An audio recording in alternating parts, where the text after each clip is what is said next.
Hello junkies, and as you can see, we have the new Marvel Legends Retro X-Men Cyclops in front of us. Now, the cool thing about this figure was, this figure, as far as I can remember, never actually existed in this X-Force likeness. That's why I like it so much, because we get Scott Summers here in the X-Force garb. This is when originally his colors were blue and yellow, and then after I think after the Angel came back onto the team in X-Force Volume 1 when it was a solo book, you got this new outfit, and I just think it was fantastic. I don't know, maybe because I went to Penn State University, I love the blue and white. I thought it was really cool. But what we have with this Cyclops is we have this bursts of energy coming out of the eyes here, which is just fantastic. I mean, this huge blast. I kind of saw this figure is almost an answer to what Mezco was doing with their recent Cyclops. Marvel and Hasbro, really Hasbro, is answering that, oh yeah, we can do that too. We can give you that style of figure if that's really what you want in the fans. And then we have two different blasts here. So we're going to get into the heads, because I did hear a criticism online and kind of felt a similar kind of vibe to the whole thing. So we'll get into that in a second. So as you can see here, we do have a Toy Biz style kind of, packaging here, very much in the retro style, hence its name. The figure does actually feature everybody in the wave, which is great. And there's no build-the-figure piece here, so you don't have to. You just want Wolverine? Fine. You're not stuck with an arm for the rest of your life or trading that arm off to somebody. I just found an original Ultimate Green Goblin arm with a bunch of my stuff going, where did that come from? It came from Electro. The movie Electro.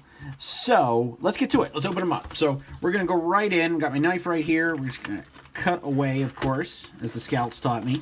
We're going to cut away here, and we're going to get him right out. Now, Hasbro did send us this figure for free. And, sorry, Target, I would have bought this one a few times. I've considered it, because this was one of the few that I want. I was actually a big... Let's get him out of the plastic coffin. Say goodbye to that thing. I'm a big Cyclops fan. I always thought that he kind of got a raw deal, but as the character got older and older in his storytelling, is that we actually got more about almost how damaged Cyclops is and like the expectations he had to live up to. So I kind of, in some ways I felt like I identified with him more as I got older. And before it was, I just liked him because he was the leader of the team. But this was more or less like, oh, wow, he's kind of really messed up inside and like lost a lot of people that he cared about. So let's get him out of here. Now let's start with the heads here. I don't want to break anything. Cool. Nice little push. And then we have the optic blast. So the one thing, and I'm going to try and zoom in here as best as I can. The one thing that I heard as a criticism, and I kind of agree with, is we don't really get a normal head. Everything has these energy bursts, the optic nerve blast coming out of it. So I kind of feel as if like we should have gotten just a regular head. So yeah, optic blast. So I got the right name. I thought for a second there that I didn't, but feel as if like we should have just gotten a regular one. And maybe that's what this one is. But you stick this in there, and then we have the blast. So that's not too bad actually. And let's measure it out here with my tape measure. And almost 4 inches, just shy of 4 inches out there. Oh, that's not really helping. There we go. Just about shy of 4 inches, so that's not too bad. As you can see, the little red burst almost hits the floor. So let's get them out now. Let's say goodbye to the plastic coffin. So we do have... Oh, his head's already loose. Why is that late? That seems to be a thing lately. And look at this. Look at this discoloration. I don't know if you can see this as well as I can right here. But this blue and this blue, two different blues. Yeah, see, little things like that. That bugs collector. See, blue, blue. So this is plastic. And then one of it's paint. This is both plastic. These should be almost the same color.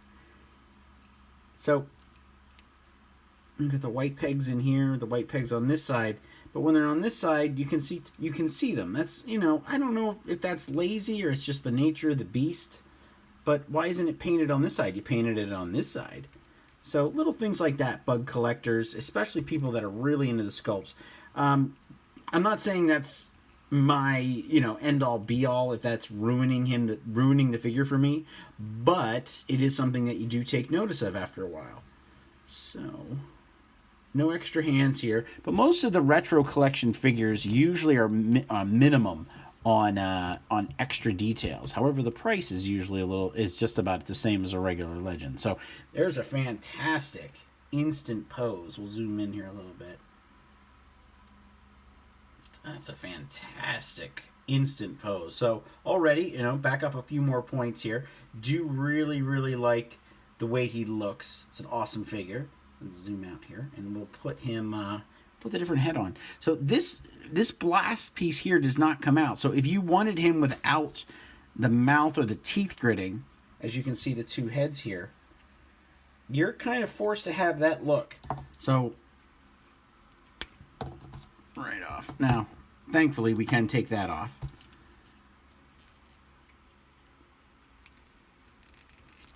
And the head went right back on. Scott looks real angry. He's going to unleash the fury here. And let's see how he stands again with an optic blast coming right at you. So, as you can see, he's able to hold it pretty good. So let's do something that's like he's looking, pointing.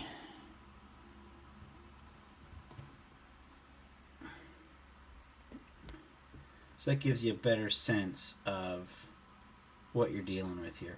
It is a really cool figure. Now we just have to comment too. Look, as you can see here on the legs, it's white underneath. So right here, why isn't this blue plastic? Why was it painted white? Is that because of the line? The line should be painted. This should all be blue.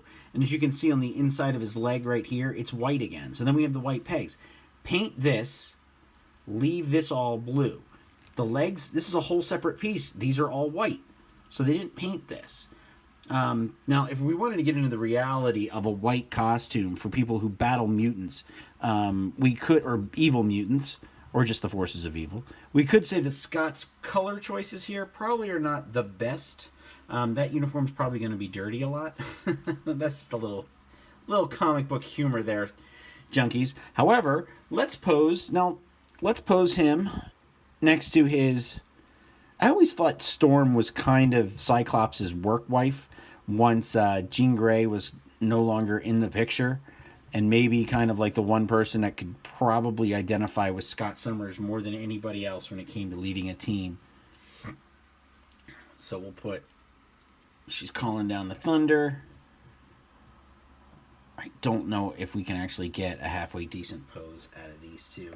Storm is a little shaky, and you can check out my review of her here on YouTube. But as far as they go, that's not too bad. So, was Scott disappointing? No, not really. I'm a little perturbed about the paint applications in the legs and in the arms. They should be blue and then painted. This seems like this is going to be painted, but then when you turn it this way, it's white. So, you know, this is paint, all white.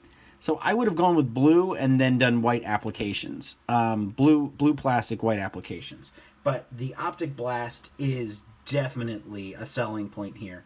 I think maybe a third head would have been good without the optic blast coming out. But as far as other members of X-Force, I think that would be great if we got X-Men, the Beast in maybe a human form, with the big feet and the big hands and the brown and yellow.